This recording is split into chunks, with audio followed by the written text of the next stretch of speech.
Welcome, viewers and listeners. Welcome on, welcome all, welcome to this first edition for the week.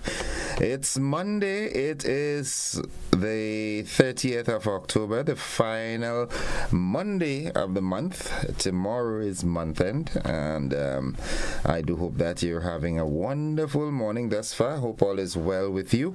Hope you had a great weekend, and like I urged you on Friday, I hope you got the opportunity to visit a church and spend some time with the brethren and sistren, whether it's Saturday or Sunday. That's irrelevant. What is important is it is said, do not forsake the assembling of the brethren. So I didn't get the opportunity to, but physically, but spiritually I was there. And good morning, Pastor Laurie and the congregation of the Westerhall New Testament Church of God, of course. I know you missed me in the church, right? But don't worry, certain things happened that I couldn't be there yesterday. But nonetheless, I'm good, and I hope you are also. Good morning. I want to reach out and say off the bat, happy birthday to Mr. Martin James of Bellevue in St. David. You're celebrating your birthday today. Well, you've got birthday greetings coming from your sister, your big sister, Miss World. She wants you to have a wonderful day today. Well, Miss World, good morning to you as well.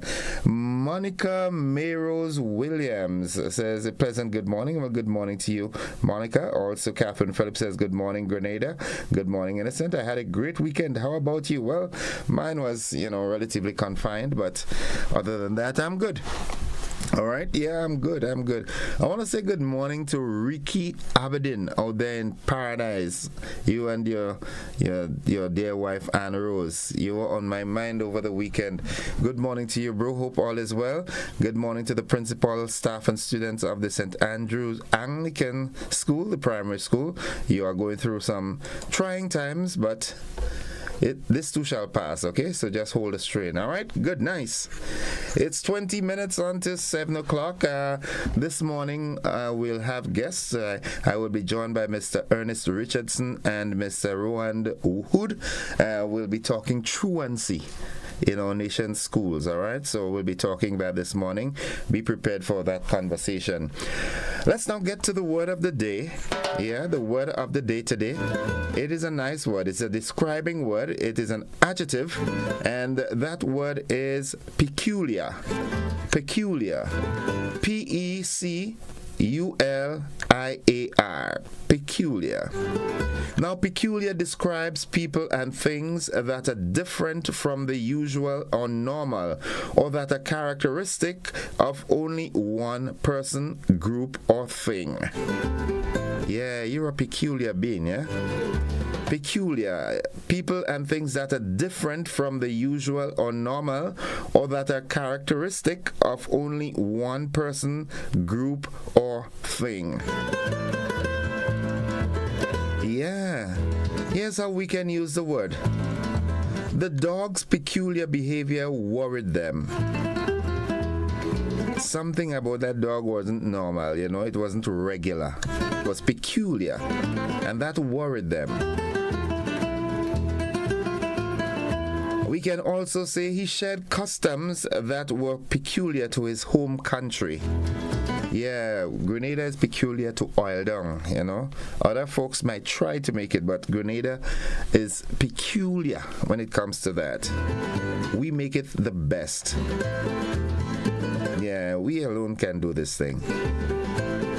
All right, so that's the word of the day, peculiar.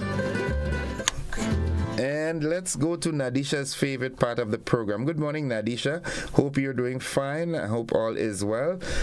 The thought of the day, it says, a good life is when you smile often, dream big, laugh a lot, and realize how blessed you are for what you have. A good life is when you smile often, dream big, laugh a lot, and realize how blessed you are for what you have. Are you having a good life? Are you always smiling? Do you dream big? Do you dream at all? Are you clownish and laugh a lot? Ah, nice. Then you can say you're having a good life. It's not about the materialistic things, not how much money you have and the fancy cars that park in your garage and your big mansion. I know a lot of people who have all those things, but they're not happy. I always use that as an excuse. Well, not an excuse, but as an example, rather. Michael Jackson had it all. He died trying to sleep, having to take medication to sleep. Could you imagine that? This natural thing that comes just like that. So that's proof that, money and worldly and physical possessions and not necessarily the measurement for a good life. Being able to smile.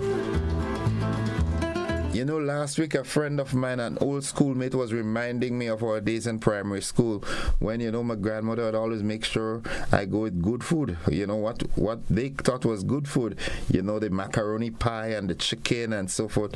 And I would trade it with another friend in my class. He would come with his, he was from La Poterie, I wouldn't call his name. He would come with his, what we call sprat. And his, green banana and blogo and dumpling. And I would trade my macaroni pie and baked chicken and this thing and them for the, the corn sprat. Because they had a way of pounding it and adding the pepper and the tomatoes. And that was good for me. For him, he wanted the macaroni pie. I wanted the sprat, Yeah, just shows that how much money you have. Okay, you have $5 million in the bank, but when you go to eat, can you eat $5 million worth of food at the same time? No. When you eat and you reach to that full state, you're done.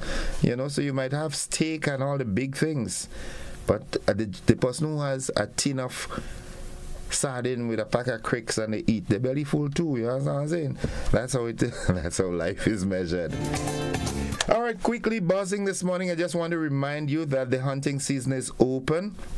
And it was open from the 1st of October and it will run until the 31st of December. You can therefore lawfully hunt the manikou, tattoo, ramier, the iguana, and the monkey.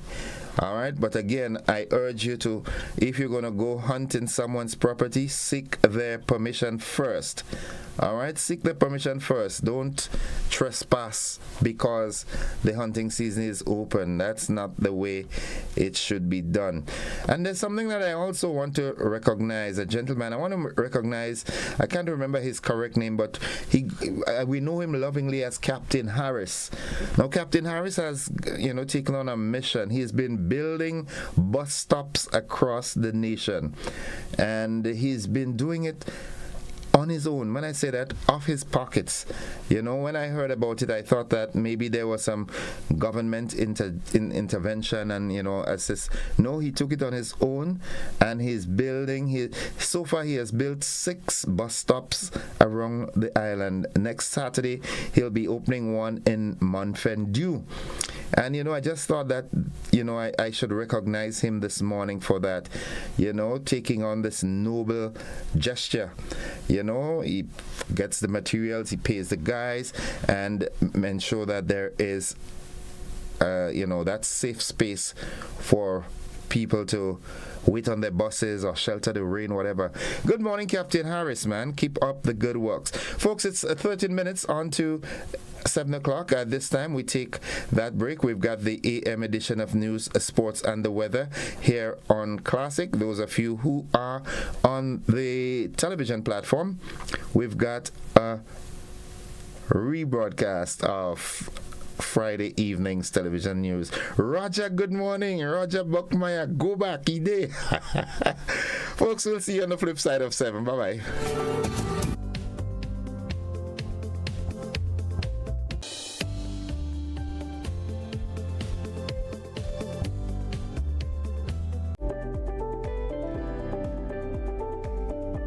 Hi, good day. My name is Kyle Sylvester. I am the manager and founder of Case Farming Enterprise. We're an agro-processing business that are involved in the processing of agricultural goods, where we do bottle seasoning packs, lettuce, kale, and broccoli. Sometimes we as human beings get sick or injured on the job. Ernest provides a safety net for us. I am here to encourage other entrepreneurs and self-employed persons to sign up under the NIS Self-Employment Program.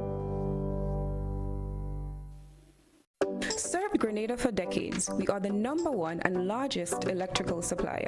Hi, welcome to Sunny Electrical. How may I help? We offer electrical wiring accessories, tools, and appliances for all residential, commercial, and industrial applications, which is what we are known for. And we expanded our products with new innovative ways to modernize your home. New homeowners will be captivated in our lighting showrooms. Some more pendant lights here. These are very multifunctional because they can work for kitchens, living rooms, bedrooms.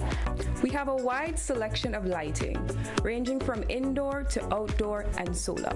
We are also available for site visit services to assist you with selecting the perfect light for your forever home.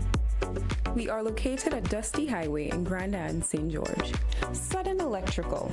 Best value, expert advice, quality products. We hope to see you soon. A Touch of Class, presented by Regan Mendez and friends. The music, the magic, a full choir, together with musicians, singers, dancers, and band, presenting a classical treat at the Grenada Trade Center on November the 19th at 7:30 p.m. A Touch of Class awaits you. Indulge in the classics from Carmen, Phantom of the Opera, and more. A musical evening filled with passion and excitement. A Touch of Class. Tickets are available at Go-To-Fet and Grenadian Optical for only $75. A Touch of Class.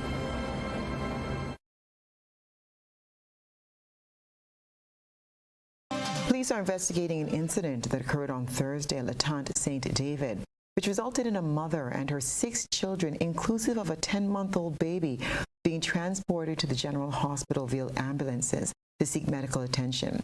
Unconfirmed reports in the area indicate that the mother and her children were experiencing symptoms of hallucinations and vomiting after consuming food that was given to them that contained foreign substances.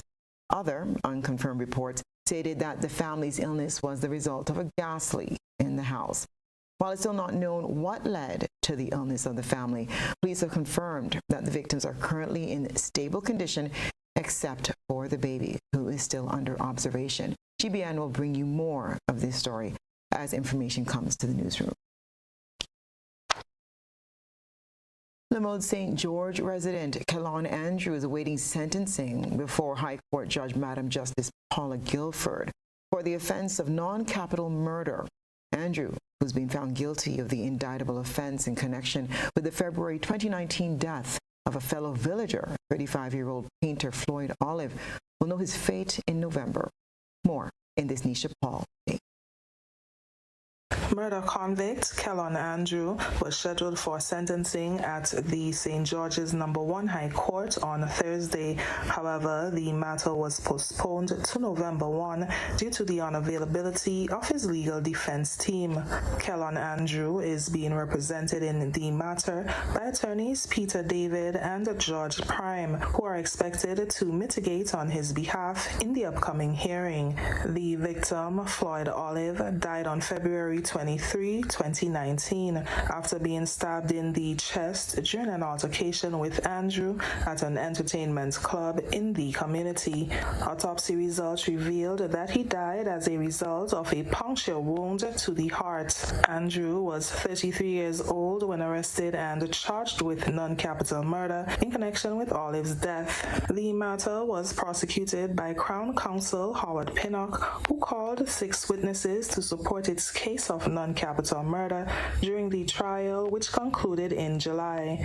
Andrew, who has been on remand at the Richmond Hill prison since his arrest close to 5 years ago, faces a maximum penalty of life imprisonment. For GBN News, I'm Nisha Paul. Beneficiaries of the Support for Education Empowerment and Development, or SEED program, will soon begin receiving their payments electronically and will have access to a benefit card. This was announced by Minister with Responsibility for Social Development, Senator Gloria Thomas, as she provided an update in the Senate. More in this report. In 2024, SEED beneficiaries will no longer have to stand in line to receive their monthly assistance, as the NDC administration will be deploying benefit cards, which will allow recipients to receive their payments electronically through the banking system. Speaking in the Upper House on Thursday, Senator Gloria Thomas says the card was scheduled to be deployed at the end of this year, but was placed on hold due to unforeseen issues. System. Our initial plan was to have this card issued by the end of this year.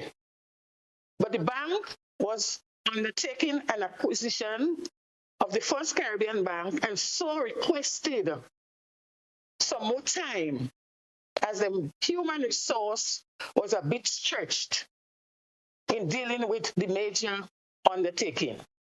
So at one point in time, they just had to place the beneficiary card on hold to go ahead with other engagements. So that is. Minister Thomas said the introduction of the card is intended to improve the way in which the SEED beneficiaries receive their funds. She also spoke of other features that will come with the card. We saw the need to improve the current payment mechanism, which leads to long lines and have limited alternative options. This card will enable beneficiaries to receive cash transfer directly to their bank account. The card will also include features for doing shopping at the various points of sale. ATM withdrawals and deposits are also included. The minister revealed that there are over 6,000 people presently under the program. SEED beneficiaries to date, 5,246 individuals. We have 7,483 households. Madam President, a total of 607 households were added to the SEED program from June 23rd to July 28th, 2003. 499 were new households, while 108 were reinstated households. The minister also pointed out the number of persons who graduated from the program. Deceased persons who had to be removed, 278. Students who graduated from school, 540. School dropouts, 82. Persons migrated, 120. Internal migration, 38. Institutionalized persons, 3. Miscellaneous, 45. For GBN News, I'm Rita Thomas reporting. Grenada is taking a further step towards accounting for nature and its contributions to people in policymaking on a national level, with the launch of its National Ecosystem Assessment, or NEA. More in this report.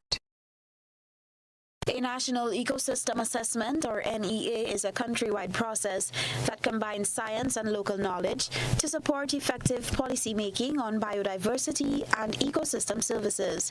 Grenada is one of 12 countries conducting ecosystem assessments with the United Nations Environment Programme, World Conservation Monitoring Center, UNEP, WCMC's National Ecosystem Assessment Initiative, and is under the umbrella of UNDP's Biodiversity and Ecosystem Services Network. The NEA was launched on Thursday. Permanent Secretary in the Ministry of Climate Resilience, the Environment and Renewable Energy, Perrin Johnson, highlighted the importance of NEAs, especially during the onslaught of climate change. The Grenada National Ecosystem Assessment aims to contribute to the store of knowledge. This assessment is therefore expected to provide a picture of the current state of knowledge and the existing gaps between science and policy interface. The to any PWC-MC representatives that Grenada lies within the Caribbean biodiversity hotspot, and its rich and diverse ecosystems face growing pressures that threaten the benefits that nature brings to people and the economy. This is why the government of Grenada is working with the Caribbean Natural Resources Institute, CANARI, to conduct its first national ecosystem assessment. This evening, that brings us together in the Isle of Spice, Grenada, signifies a collective commitment of more than 72 experts of multiple disciplines to understanding the biodiversity and ecosystem services that define Grenada's beauty, diversity, and its culture, and to fully consider their value in shaping a sustainable future for nature and for people. NEAs help to address this by establishing an up-to-date and robust evidence base, which paves the way for greater consideration of the values of biodiversity and ecosystem services in policy making. Reporting for GBN News, Beverly Tellisford. The government and the people of Japan have designated grant funding to the Grace Training and Certification Center for the expansion of the building that houses the training school. A ceremony was held to mark the signing of the grant funding agreement this week. 36 years after opening its doors, Grace Training and Certification Center, through grant funding from the government and the people of Japan, will embark on its building expansion project. $118,117 worth of funding has been provided for the expansion of the center on H.A. Blaze Street to facilitate additional classes and a state-of-the-art learning facility for CVQ and vocational training. The center offers training in administrative assistance, occupational health and safety, among others, and has worked with the Ministry of Education and Youth, the National Training Agency, and other stakeholders in the training of hundreds of young people over the years. Chief Education Officer Alana Felix Roberts spoke of how this initiative will assist the Ministry of Education in advancing its strategic goals for CVQ and vocational training in Grenada. We are also happy to be a part of this exercise because as part of our vision for education as well, we want to see increases in equitable access to quality education and training for all our citizens. And here we do not just speak of academic training, but very importantly, technical and vocational education and training. The Ministry of Education, in fact, by extension, the government of Grenada, has been on a thrust of late to strengthen technical and vocational education and training throughout our education system. Ambassador of China in Grenada, His Excellency Yataka Masubara, hopes the funding will contribute towards addressing unemployment in Grenada and improving access to skill training for citizens. This project is expected to improve the access to and the quality of vocational training for young adults in Grenada. It is our hope that it will help to address unemployment and also improve the socio-economic conditions for the youth of Grenada in the long term.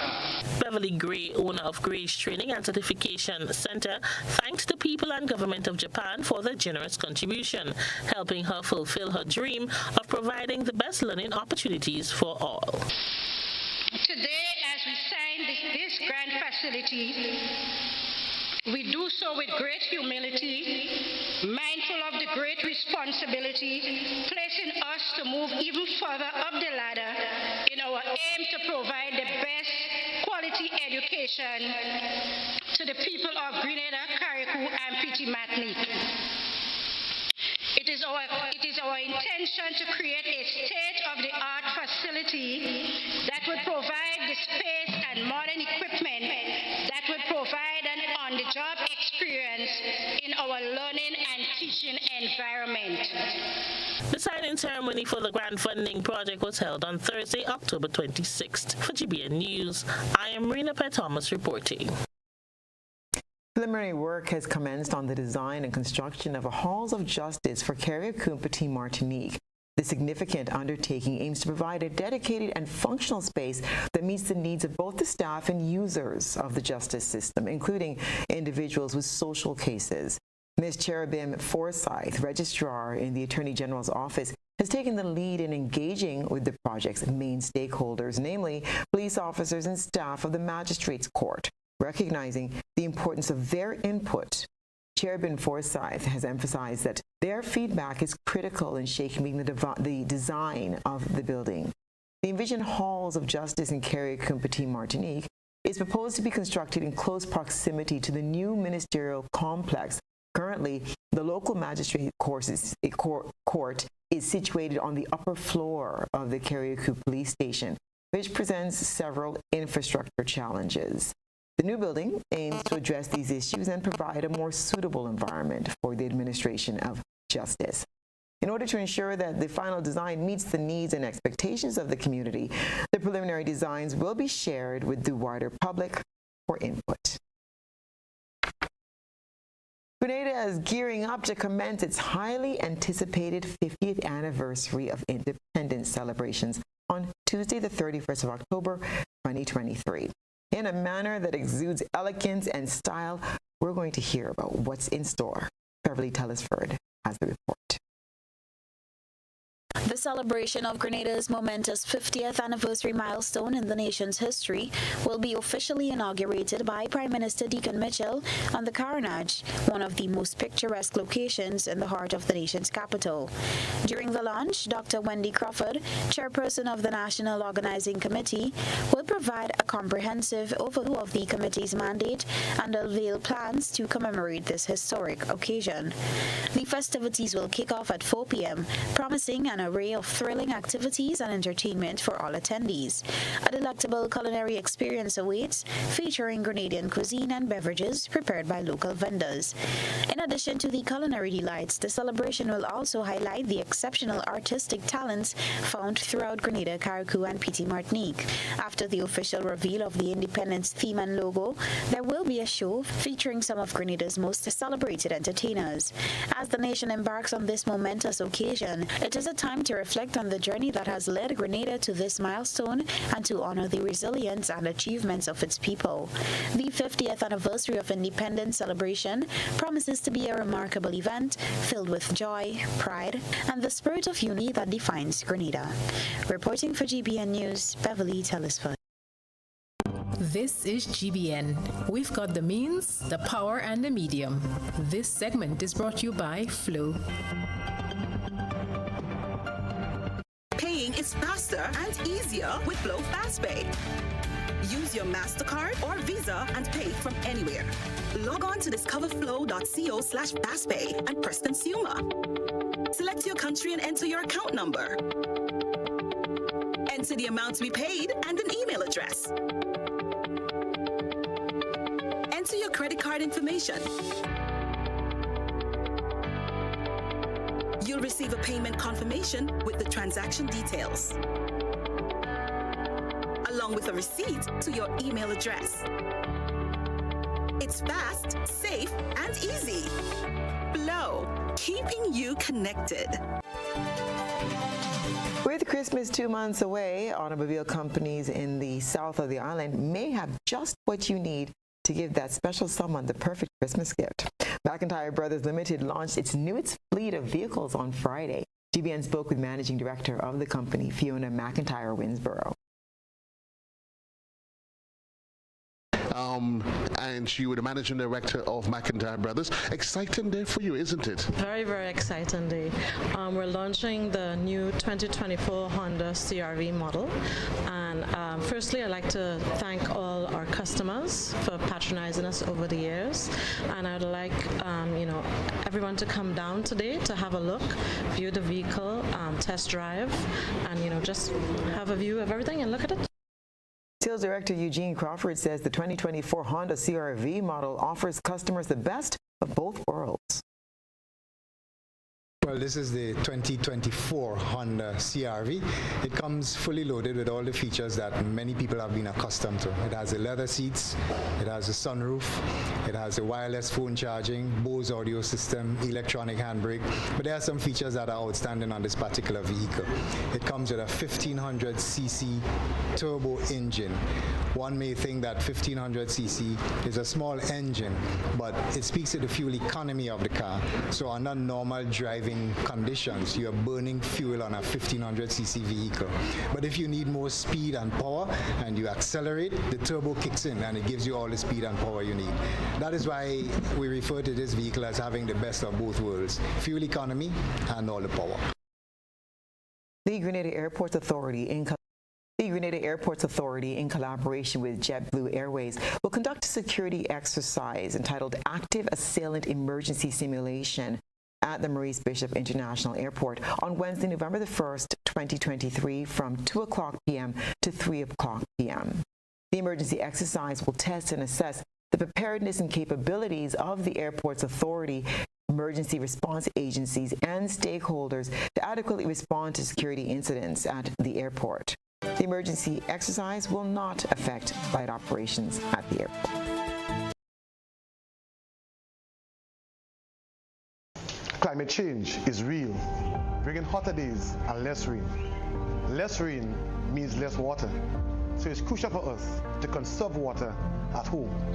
When washing my vehicle, I use a bucket with rainwater that I have stored. This is how I save water.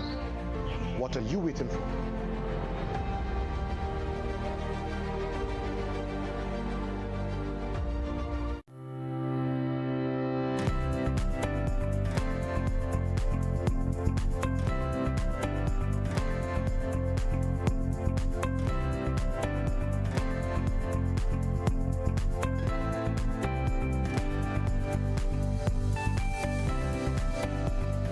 You want to get an insight into your life? Are you willing to find astrological solutions? Master Shivrudra, the world's best psychic and spiritual healer with competency in other services too. He has guided many people who are going through a situation to find solutions to their problems and use astrological remedies for positivity. He provides services to get your ex-love back, negative energy removal, family problem solutions, health problem, and many more. He located at Grenada CT, George's. Call him or WhatsApp +1 for 735375939.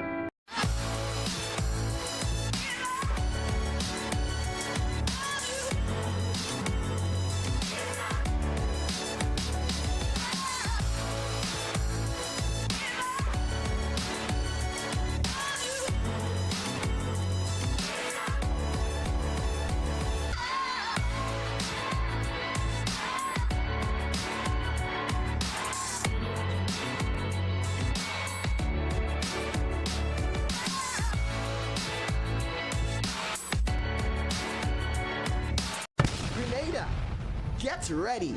A new season of the Grenleg Debates is coming. Informative, impromptu, bright young minds sparking powerful ideas. The Grenleg Debates. The Grenleg Debates will be broadcasted on GBN TV Tuesdays and Thursdays at 6 p.m. Sundays at 4 p.m. Broadcast begins Saturday, October 7th. Tune in.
Welcome viewers and listeners.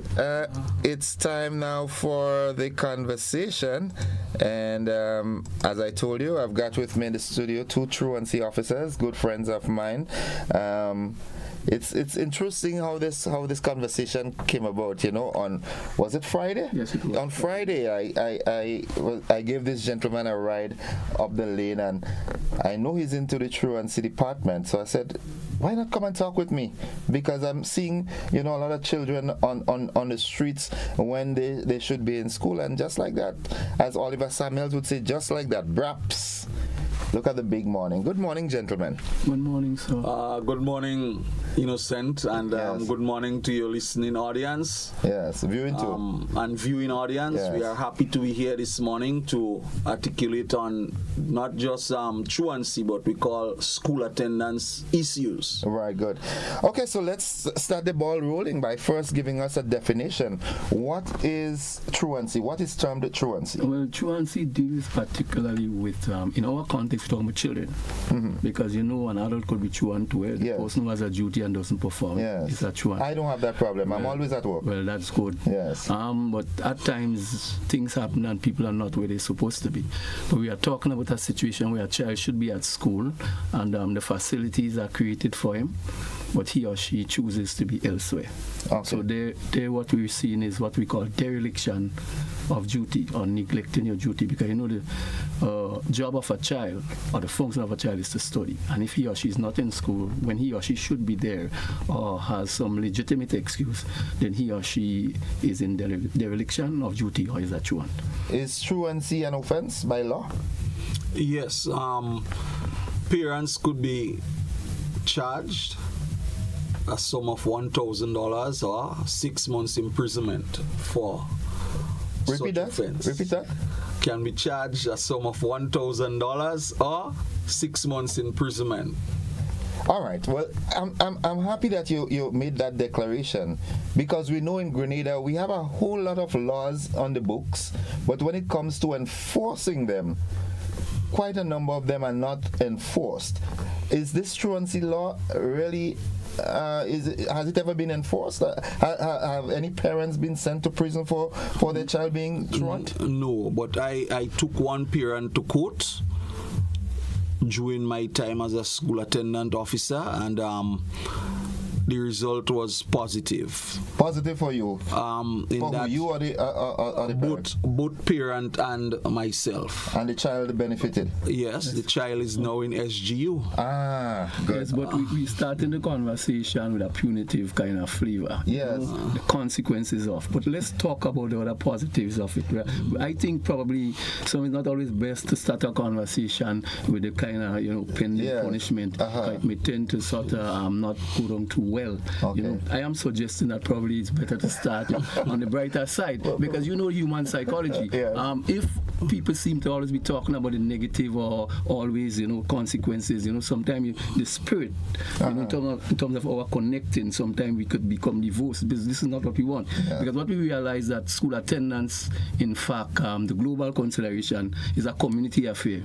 I cannot do it alone, because for example, there are times when we are working, let's say, in the south of the island, we have like pockets of consideration, all right, and while we are there are still people elsewhere, so it's a community affair. So if we want to get people on board, it's always better to let them know, well, listen, it's all hands on deck. So that's how tourism, they may say, it's everybody's business. And there is some kind of community approach to everything. School attendance is also in that manner, because then at times we have to integrate other stakeholders, because it's not just the Ministry of Education or the parent, but all the other people in the community, because one of the most selfish things that we can do is to generate a good environment, because at the end of the day, when we age, if the environment is not safe for us, it affects all of us. It's a community approach. So sometimes I think it's always better to start on a positive, but I just may not. You have political aspirations. You'll get into politics later. You're talking like a politician. But that is immaterial. What I'm looking at is what affects us today. I cannot always predict what may happen to me today, because I might die tomorrow. Yes. You understand? But what I'm saying is a trajectory we're looking at. What can possibly happen down the road? And if we want to bring people on board so that things can happen in a positive manner, sometimes it's better to sort of keep the pot sweet,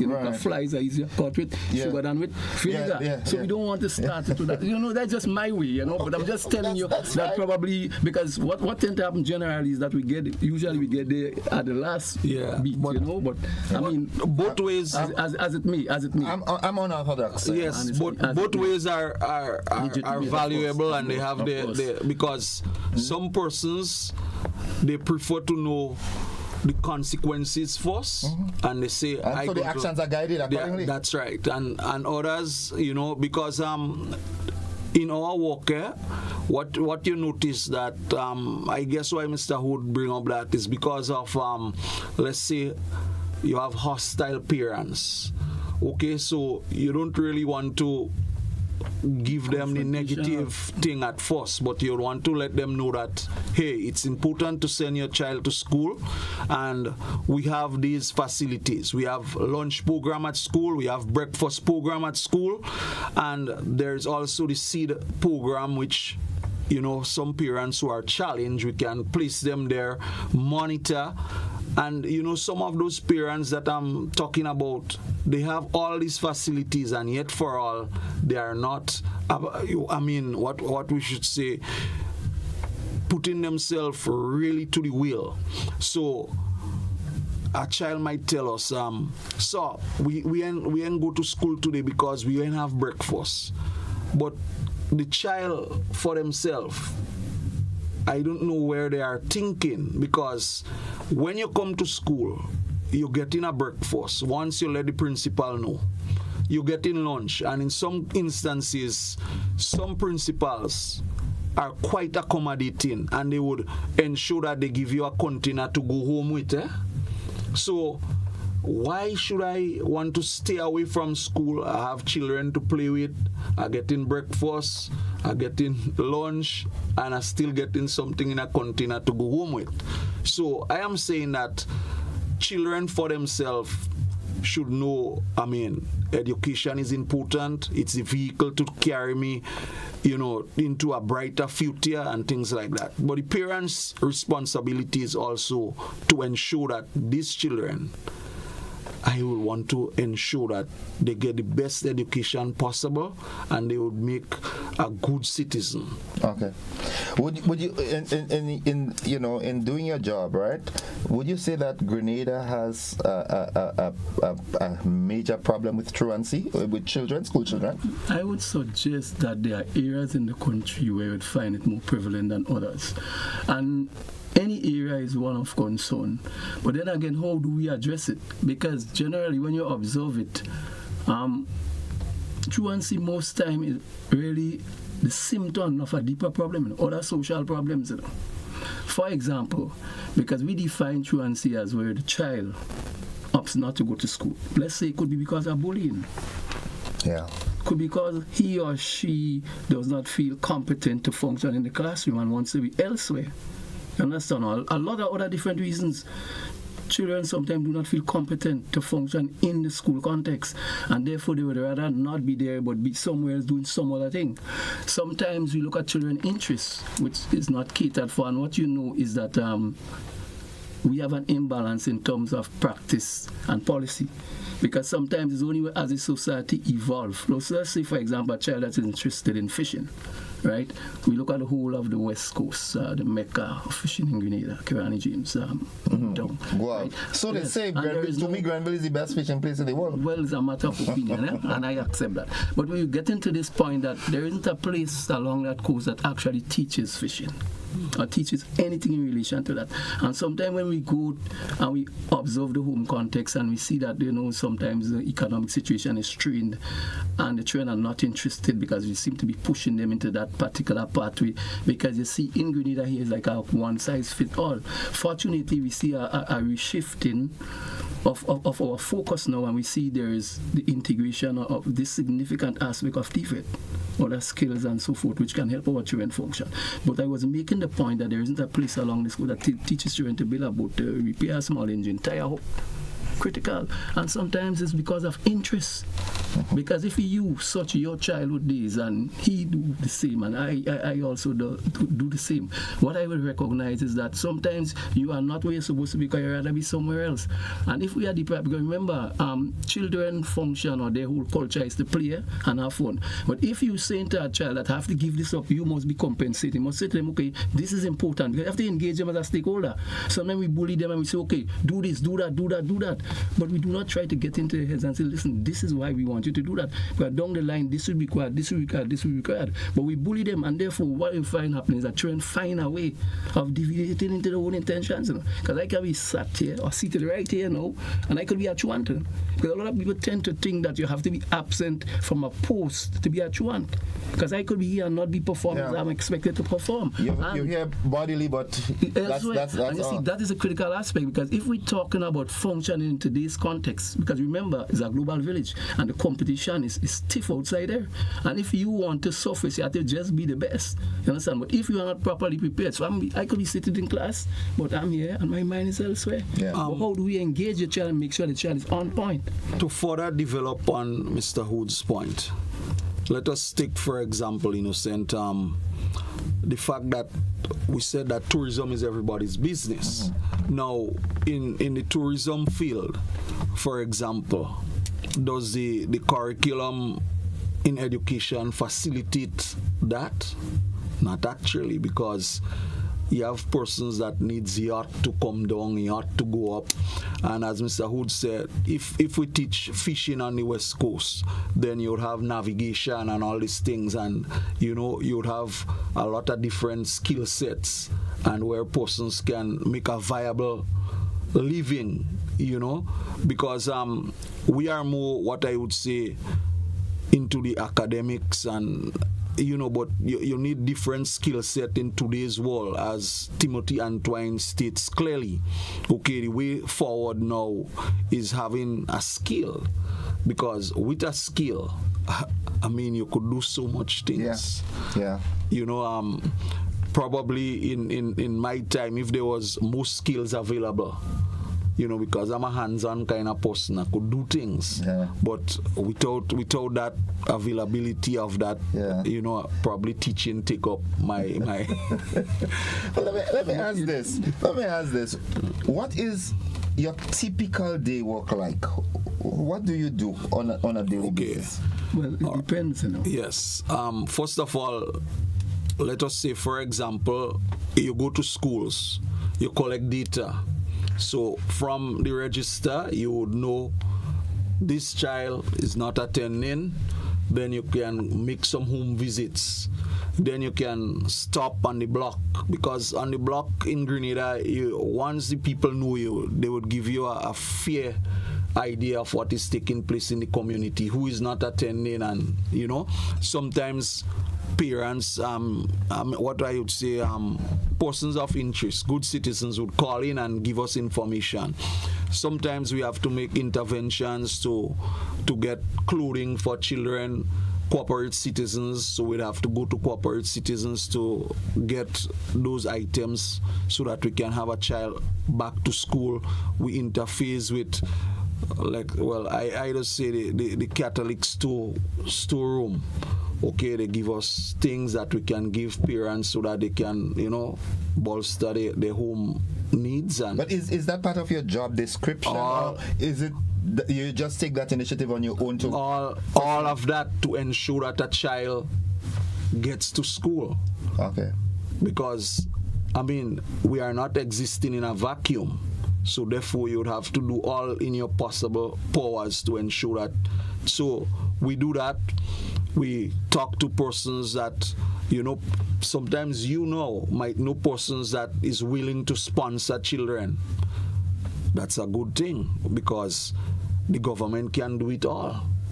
And therefore, once these children can be sponsored, it's a way of ensuring that the future is bright. They are receiving an education. And lots of people in the diaspora and things like that. Sometimes Mikey get his things from wherever, and he give us bags to give to needy children and things like that. So the whole thing is ensuring that you can do something to get these children back to school. Okay. Right, but we were talking about Truancy, so let's talk now about the residents at the home that have their responsibility and not performing it.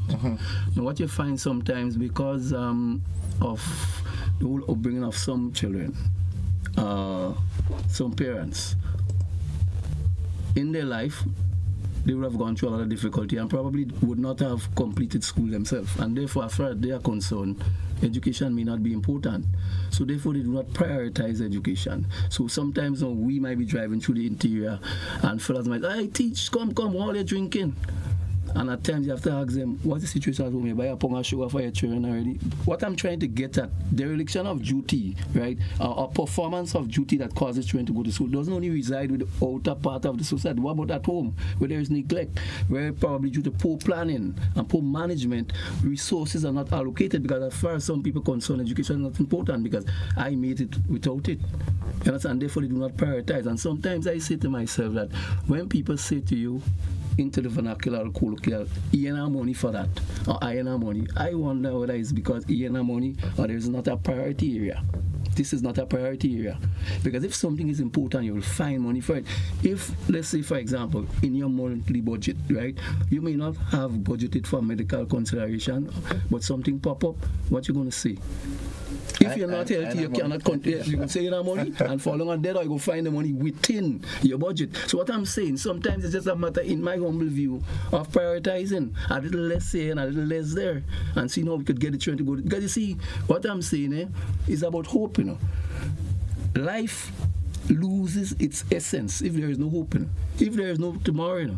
In my view, I've looked at life and I always realized, it took me a while though, to realize that tomorrow sometimes is even more important than today. And that's why I see people invest heavily in the children, invest heavily in savings and so forth for retirement, because now I'm strong, all right? And therefore I'm healthy, and that's my wealth. But later on when I'm not healthy, what's going to happen? And that's why you have to cater. So what I'm looking at, where would the family be? You have a responsibility beyond yourself and the innocent. And we have to teach our children that. Because you see, it's just not about today alone. What happens tomorrow? So if we do not educate our children properly, I could recall as a child growing up, I could remember there are times when my grandma said, Roland, I ain't sure what I given you. When I come home, I get. Because you know why? Because she understood that education was important, right? I could recall just before she died, right? I was there and I heard her shouting, Roland, come, She said, and I'm still in the vernacular, and that's an intentional something. I'm speaking dialect, but I want people to understand what I'm saying. She called me, she said, Roland, come. And when I went, she said, at that time I was in teacher's college. You do your exam already? I said, no, mommy. Study your work. And she was like, so then even in when she was leaving, she made it clear, that education was important and is important. So I'm just looking at it in terms of where you see where our emphasis is. Because if something is important and we can see that is a trajectory, we're on a train line. But let me tell you something, brother. If we do not stem the negativity today, that's going to haunt us tomorrow. So when you hear people talking about everything else except I as an accepting responsibility. So we're talking about what happens in the home when we raise our children see us as being negligent. They see, because the patterning starts with what we see our parents doing. Children learn what they live. We project it into the future as well. So it's important for us to understand that our children are looking at us. Right? And they're going to understand whether or not education is important based on how we look at it. So I'm thinking that probably we have to understand that it's not just today we're looking at. So we have the short term, which is today, the medium term and long. So then we have to ask ourselves, what do I see myself being? How do you see yourself 15 years down the line? What do I want for my son? What do I want for my daughter? And we put them on a particular pathway and we guide them because it's critical. But we, I think, probably as a black race, don't spend enough time understanding that we are just not one single statistic, but we are part of a bigger number and we can make a difference in terms of what happens. So when you see we go to the home and we observe this and we understand that if this child doesn't, because remember, that's a mother in the future, that's a father in the future, and he will have his own flock to tend to and to oversee. And if he's not properly taught, what kind of future are we looking at? So I am saying this thing is more involved than just simply going to school. But why are you going to school? Are you going to school just to be accepting mediocrity? Not in today's world. It doesn't count. Okay. It just doesn't count. So in executing your duties, right, what are some of the most pressing challenges that you find? Economic. So in essence, you can safely say that one of the main reasons for child truancy is economic reasons. Economic reasons, yeah. I would rather say the management of the same economics, because I would prioritize, and I still go back to that. I still feel it's that. When you look at it and you come up with all the different, it boils down to finances, the economics, and how you manage it. So, for example, irresponsibility too, because you have some parents, as I said earlier on, they do not have, but the school have. And if the school have and you can send your children, they would get an education.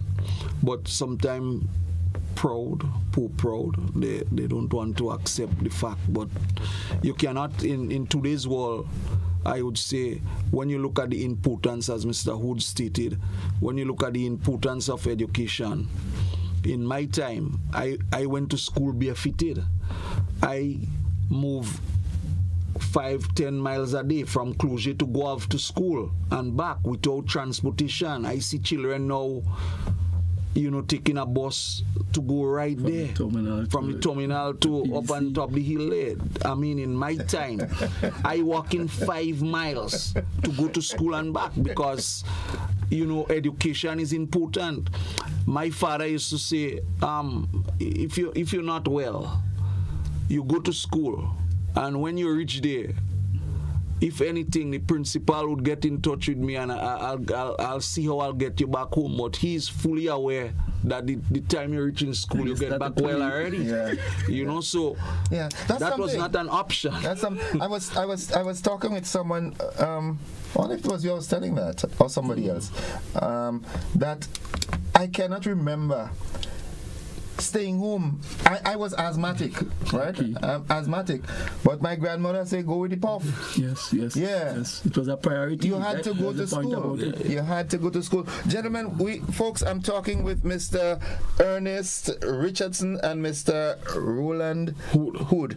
All right, they're both truancy officers. We take a quick commercial break. We'll be back after these messages. Don't you go anywhere.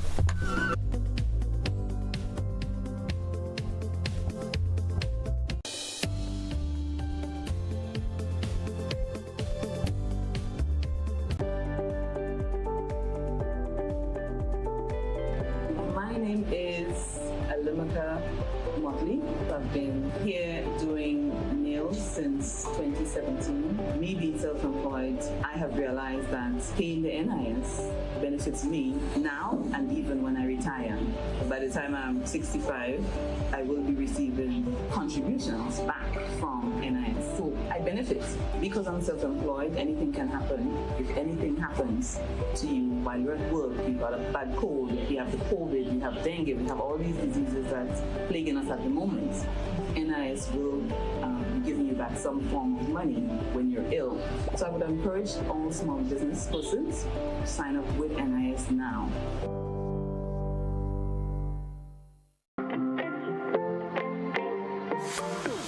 And so it begins, a journey like none other.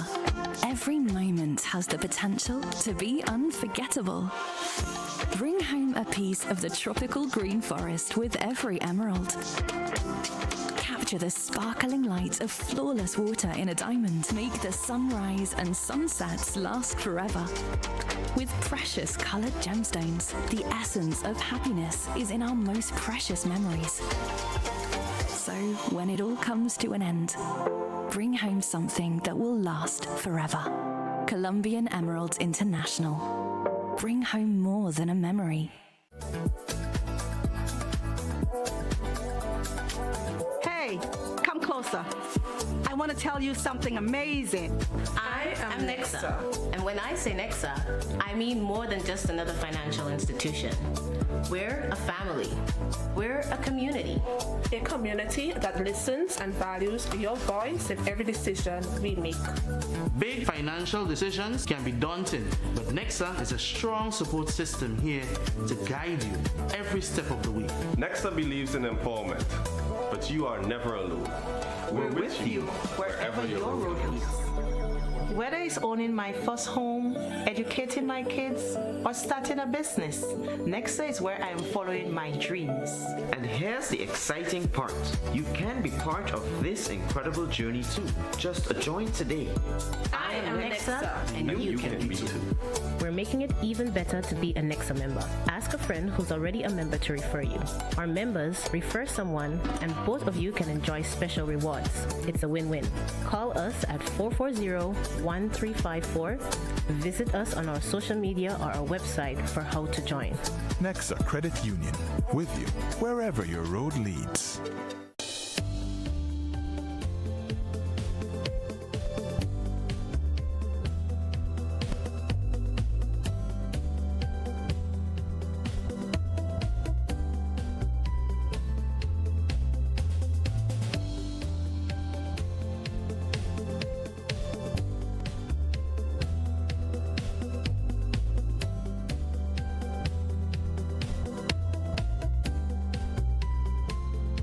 Records at the traffic department shows that a total of 1,447 accidents were reported for the year 2012, which includes 3 road fatalities. 2,946 accidents were reported for the year 2022, which includes 8 road fatalities. This is a significant increase of 104%. This is alarming.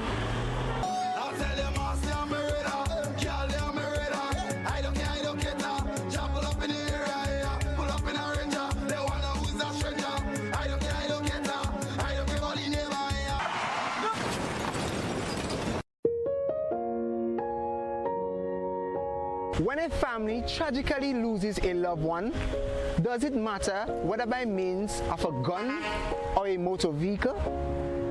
To avoid accidents, drivers and pedestrians alike must exercise extreme caution when using the road.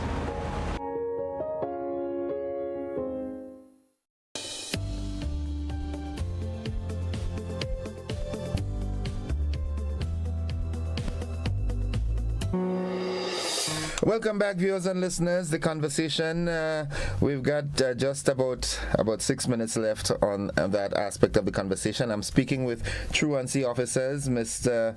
Ernest Richardson and Mr. Roland Hood. And gentlemen, I want you to tell me something. How do you process someone or a situation that you realize is out of hand? You check the registers in the school and you realize that there's a particular child that is regularly absent. What's the process? Well, from the attendance register, then you make home visits.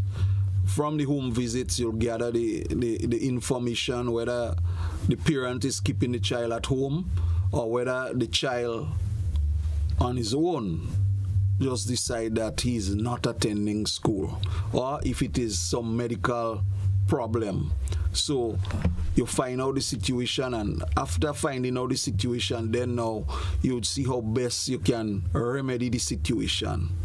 So if it's a problem of truancy, we see how we can get to that child, speak with the parents, provide the necessary means that the child would be back to school, because our main aim is having the child back to school to receive an education. If it's a matter of the parent neglecting their responsibility, then it's a different case. You'll have child protection, or you'll have the police brought in, and then we will be able to see how we take it from there. So it's a whole different situation based on the reasoning. We have a caller. Let's listen to this caller's concern. Good morning, caller. Yes, good morning to you, sir. Welcome to the program. Thank you, and good morning to your guests. Very nice program this morning. I too, as the gentleman said, walk miles to school. And not only this, I had every single toenail of my toes knocked off with stone, because when a stone rolled before your feet, below your feet, that's it, the nail is come off. So it was very, very painful. Sometimes it's a good thing you boil down to economics, and I was listening for that, economics. That's my song. And sometimes most of us don't believe that this economy was very small and grown, and our leaders, both in the public and private sector, maybe don't understand that we have grown this economy to where it is today. And to get to the point where we still have truancy, and we still have to give children seed. We still have to feed children at school, rightly so. In my time, yes, it was happening, yeah? But at this point in time, we still have to give children seed. Why? Because parents doesn't have the economics going with them. I think this hurts me a lot because you have to put people to work. You have a responsibility to grow the economy pertinent to the growth of the society. And jobs is one of the things you must provide for people, not giving them at $300 or $400. Let the economy do that. Let commerce do that. So, gentlemen, we have this in our hand, and this is the area we have to go. We have to impress on the poor that we look. You can't continue giving handouts, school bags, ties, boots, everything. And then what happens to the parents? The parent is young, but they can't get a job. Okay. Yeah, that is how the truancy comes about. Thank you, caller. Well, in my view, there is some substance in what the gentleman spoke about, but at the end of the day, it still boils down to prioritizing. Because you see, this may be belabored by me, but I'm simply saying is that even within the home, after we give parents the support, right, sometimes what we find is that it still doesn't find its way in the direction that we intended. So therefore, sometimes in 2 weeks, or sometimes less than that time, after having been in receipt of the assistance from the state, what we find on the children still are not going to school. Right? So parents still find other things to do with the funds. So I am still saying sometimes it's just not simply about just having money, but it's about what you do with the money. Because if you do not put your money in a proper place, innocent, right, it cannot work for you. Yeah. So yes, it's a matter of prioritizing. Right. I still belabor that point because it's about economic management so much more than just the amount of money. Because sometimes there are some parents that are homes that are really poor, but they prioritize certain things, and we see the children growing up and expanding and later on being able to help the family. So I'm simply saying we need to teach children to understand that we need to prioritize within even of your own budget around your house. You understand? Because as they tell you, you can't lick all your fingers one day, No, leave back 2 fingers till lick another day. What they're saying, save something. You understand? Yeah. So if you understand economic management, you would know that there are some things that are more important than others, and there are some things you have to find a way to deal with. And I think, yes, the jobs, yes, whatever, but if you are still not taught money management, and you can make all the money in the world, then you may still be in the same situation. Let's take this other caller. Good morning, caller. Good morning, Mr. Hood, and morning, Mr. Richardson. Morning. There's only one thing I could comment on various aspects that have been discussed this morning, but one thing Mr. Richardson said, which is true, but I want us to look at it differently. He said when he was young, he would walk 5 miles. But that time, we didn't have the problem of the numerous vehicles on the road and the reckless drivers. And also, even that in our time, I had a brother that got killed on the road because of reckless driving. Far less now. So I want us to look at that also, how we can ensure that the roads are safe for our children and other adults to walk. Thank you. Thank you, caller. Yes, I came from rural Cloget to Guave, and we hop vehicle and all these things, but the main aim was just to get to school. And persons were more generous before, because even tourist taxis going up to Cloget over the Belvedere would stop and give you a ride because the tourists want to interact with the children.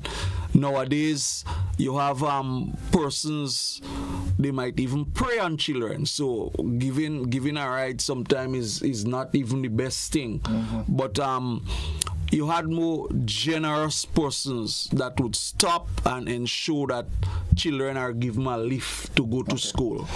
All right, gentlemen, we're out of time. Here what I want us to do. we still have a problem, whereas it might not be a major problem, but it's still an issue. Truancy is still around. Brother Innocent, I must let you know that one child left behind is too many. Yeah.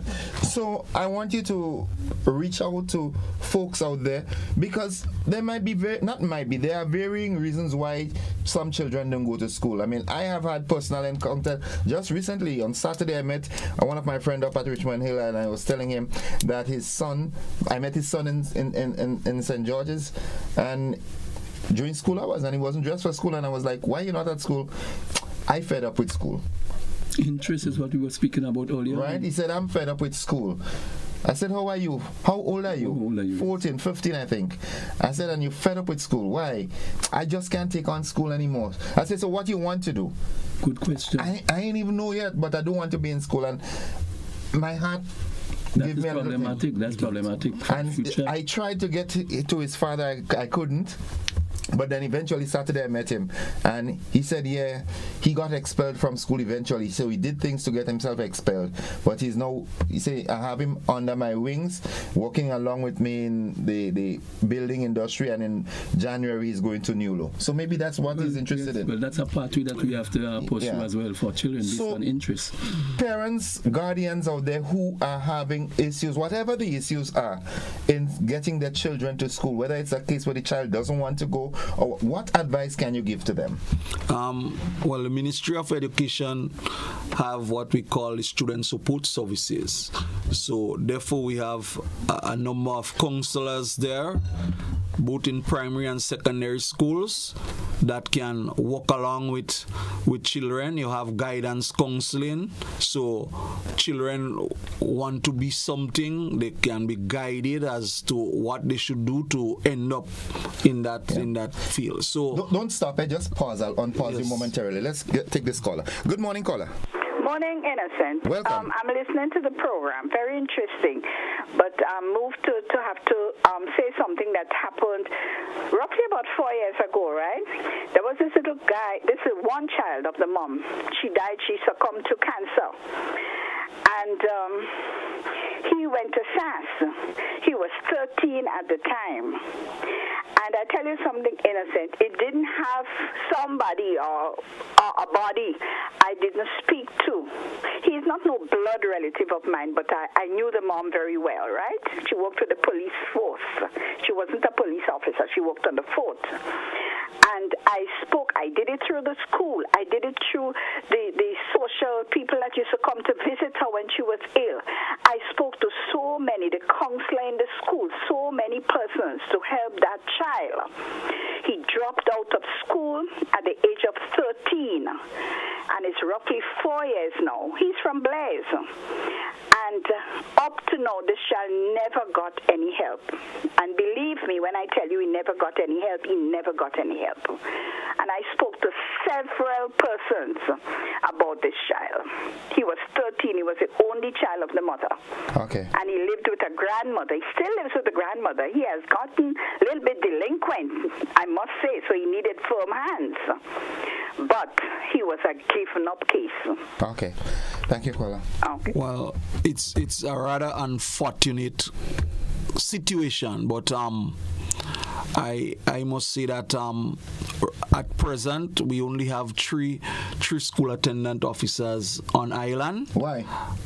Get to that point a little later. Yes, we'll get to that a little later. But previously we had 8. So I could just understand just probably why this child fell through the crack. But there's still what I would say hope, because there's Newlo, and he can reach out to us, and we'll see how best that we can see how we can get him on track and have him to learn a skill or something like that. Yes, sir. We have a caller. Good morning, caller. Hi, good morning. Welcome. I listening to the program and I heard one of the ministers speak about management, and it's so true. People could be working as what, and they can't manage. They're in no position to help themselves, because I know He has people that walk in, they may give you a little $50 when they get paid. And these people that walk in come back to you for you to help them to pay a bus to go to work. So we need to manage, because I was talking to a young man the last time and he tell me, girl, when NNP was in power, getting work regular. And you know, now he don't even have a savings. So we have to teach management to go with the economy. Okay. Thank you. Thank you, caller. Money management. Well, point well accepted. Yes. You know, because it's very contextual. Because no matter what you have, if you don't know how to use it, at the end of the day, what happens? To avoid wastage, to avoid duplication, you know. We have another caller. Good morning, caller. Good morning, sir. Welcome to the program. Yes, you're welcome. I share the same sentiment to the previous caller just now. Because I was in the States one time and there's a doctor called Dr. Pippin. And he was saying, as black people, we stampede ourselves to go to the cinema. We want the best orange juice and the best shoes and everything like that. But when coming to for education, it's like we ignore that. And I can see it every day. People go to the rum shop, guys, it's like they have to drink 5 beers every day. They have to line up Friday evening and have 10 beers on the empty bottles on the table. So it's upside down priorities. And I want to share this with people this morning. That on YouTube, Dr. Ben Carson is very relevant to that particular program. So that as people, not only black people, as people, we realize that we have to work, we have to educate ourselves. And parents, please make an effort to educate your children politically, religiously, academically. Or else we're going to face the same problem down the road over and over, generation to generation. So please, I want to share this with you before I go. Oh my goodness, I forget India. But it's by Dr. Carson. Dr. Ben Carson. Ben Carson, major in minors by Dr. Ben Carson. Okay. Major in minors. Okay. Thank you. Right? Thank you, caller. Thank you. You're welcome. That phrase he used, the majoring in the minors, that was a famous talk by Mr. Wendell Maxwell from GSS. He always like, you're majoring in the minor, man. It's not important. Yeah, That's right. Prioritizing it. Yeah. Okay, folks, tell you what. It's 6 minutes away from 8 o'clock. We take our final commercial break and then we come and do the wrap up. We'll be back after these messages. Don't you go anywhere.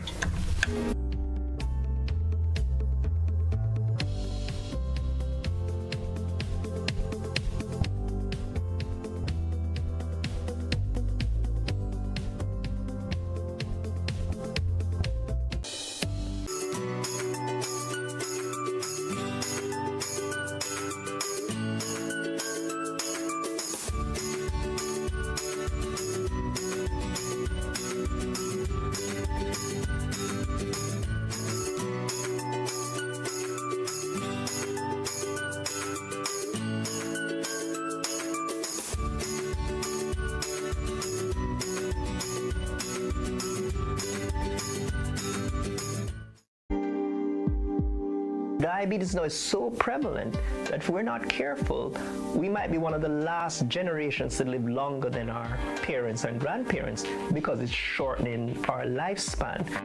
Learn about prevention, how it is treated, and how we can live with diabetes in our communities. Join us on Caribbean Medical TV on this station.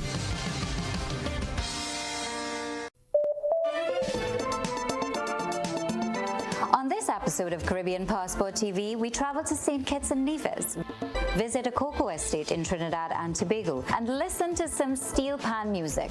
And then we'll wind down with some paintings right here on this station.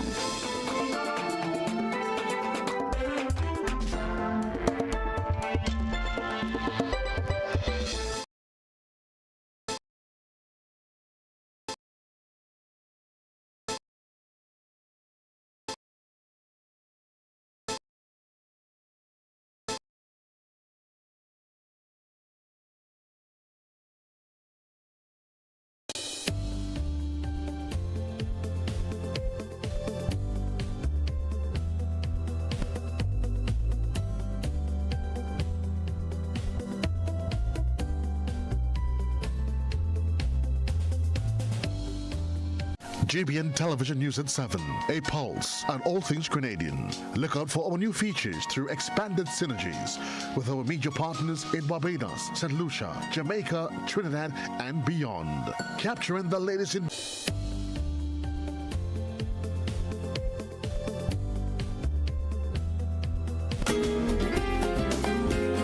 Welcome back, viewers and listeners, to the conversation. We have a caller on the line. Good morning, caller. Caller, good morning. All right, we seem to have lost. The time has really elapsed on us. Sure. So, yeah, let's try and get this call. Good morning, caller. Good morning. Welcome to the program. My innocent. Hi, morning. Every one of us saying we have to educate our children. I'm asking myself, what do we mean when we say we have to educate our children? If our parents are not educated, or perhaps they have low IQ, and you try to educate them, do you think they would take? So we have to make a mass education in Grenada, because those who don't know always believe they know. You tell them 2 and 2 is 4, and they would argue you. As I've told you already, I was speaking to some so-called intelligent people who manage radio stations, and yet they're telling me that you could say 69.74 or 69.86. And all what I tell them, even a lady, she said she's working in bank in Trinidad. She abused me. So how else could you educate this type of people? Okay. When the IQ is low and they believe all what they say is right. Okay, caller. We have problem with this type of children that have come from poor esteem parentage, and those who cannot help. You have to use, I don't know what you use. I'm not saying as my friend, I say that already, or I tell the government that. All right, caller, we out of time, yeah. We out of time, so we've got to wrap up. Send some positive messages to my parents and guardians out there. Before we do that, I want to just read a couple of the comments. Alison Cox Asplan says, children have to get medical control for growth and mental development. There are lots of medical problems that make a child not wanting to go to school. May says, teachers should report absences of students both to parents and to the Board of Education. Gillian C. Johnson Betty says, an extremely relevant conversation, Mr. Joseph. Mr. Richardson and Mr. Hood represented well. Kudos to all. Another question is, how many percentage of the population have a ground education? We have to wrapping up statements. Yes, what I can say is that it takes a village to raise a child, and we are the Ministry of Education. The government cannot do it all by itself. You can call 440-2737. That's for concerned citizens, and you can lodge complaints of children in your community that are not attending school. And for persons that may want to sponsor a child, they can do so too, and ensure that, because as I said, it takes a village to raise a child. You might just be in the position now because of what some persons would have done for you before, and it is your turn to reciprocate it. That's right. So we are calling upon Corporate Grenada also to ensure that they chip in and let us ensure, because I said that the human resource of any country is the most valuable resource. We need to treat it so, and we even at the Ministry of Education, as I said earlier on, we need to have some curriculum shift so that we will be able to accommodate all students. For those who don't want to do, all students have what I would say, a mind to learn. Okay. Yes. All right. We have to ensure that in the process of teaching and learning, that the children's interest is prioritized. 1. Financial management directionalized towards education would give us the kind of result we want. And finally, before I shut up, I want to say thanks to GBN for giving us this forum. I realize that the conversation is still green. Yeah. We haven't gotten to the core of it yet. Yeah, but so I'm not asking for another opportunity, but I'm simply saying that the conversation has started. Yeah. And what can happen in the future is that once we can bandy these ideas around, we can find solutions. You see how this guy is? He didn't ask for this conversation. I offered the man to come here and I come here and he didn't ask. No, the point I'm making, I'm not asking for a future conversation. Mr. Hood, thanks. I'm simply saying we can do a lot more if we come together. We'll continue the conversation because very much it's so. timely. Folks, I have been speaking with Mr. Roland Hood and Mr. Ernest Richardson from the Ministry of Education, Truancy Department. And thank you for being a part of the program. We look forward to another engagement. We've got to run. We've got the BBC to join. Thank you, sir. See you on the flip side. All right.